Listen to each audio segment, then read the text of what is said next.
ایک ہے سجدہ عبادت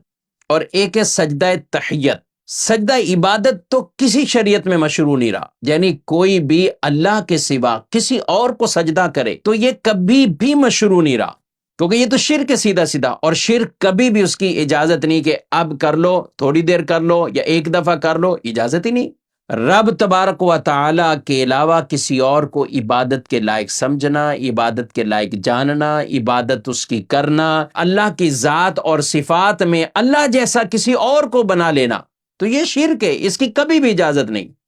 سارے انبیاء دعوت یہی لے کر آئے کہ یہ شرک کی توڑ کریں، اللہ کی طرف لوگوں کو متوجہ کریں،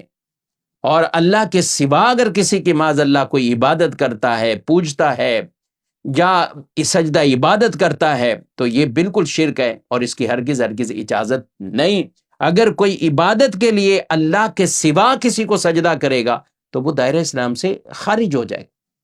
تو سجدہ عبادت کبھی بھی نہیں رہا، کسی بھی شریعت میں اس کی اجازت نہیں۔ دوسرا سجدہ ہے سجدہ تحیت، یعنی تعظیم کے لیے۔ تو حضرت آدم علیہ السلام کی تعظیم کے لیے اللہ نے فرشتوں کو حکم دیا،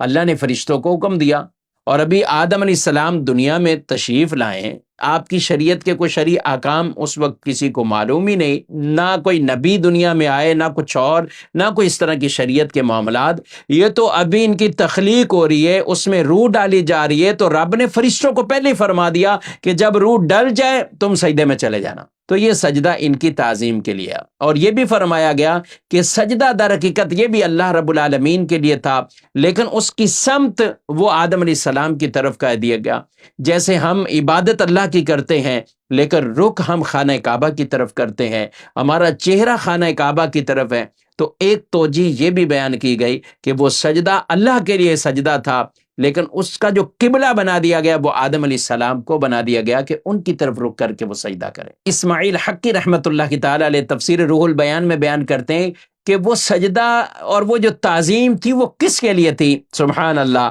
آپ فرماتے ہیں یہ سجدہ در حقیقت اس نور محمدی صلی اللہ علیہ وسلم کے لیے تھا جو آدم علیہ السلام کی پیشانی میں چمک رہا تھا۔ سبحان اللہ، یعنی حضور علیہ السلام کی شان کے لیے، تعظیم کے لیے، رفعت اور مقام کے لیے وہ نور جو آدم علیہ السلام کی پیشانی میں نور محمدی چمک رہا تھا، یہ سجدہ حقیقتاً اس نور محمدی کو یہ سجدہ ہوا۔ تو یہ سجدہ تعظیمی،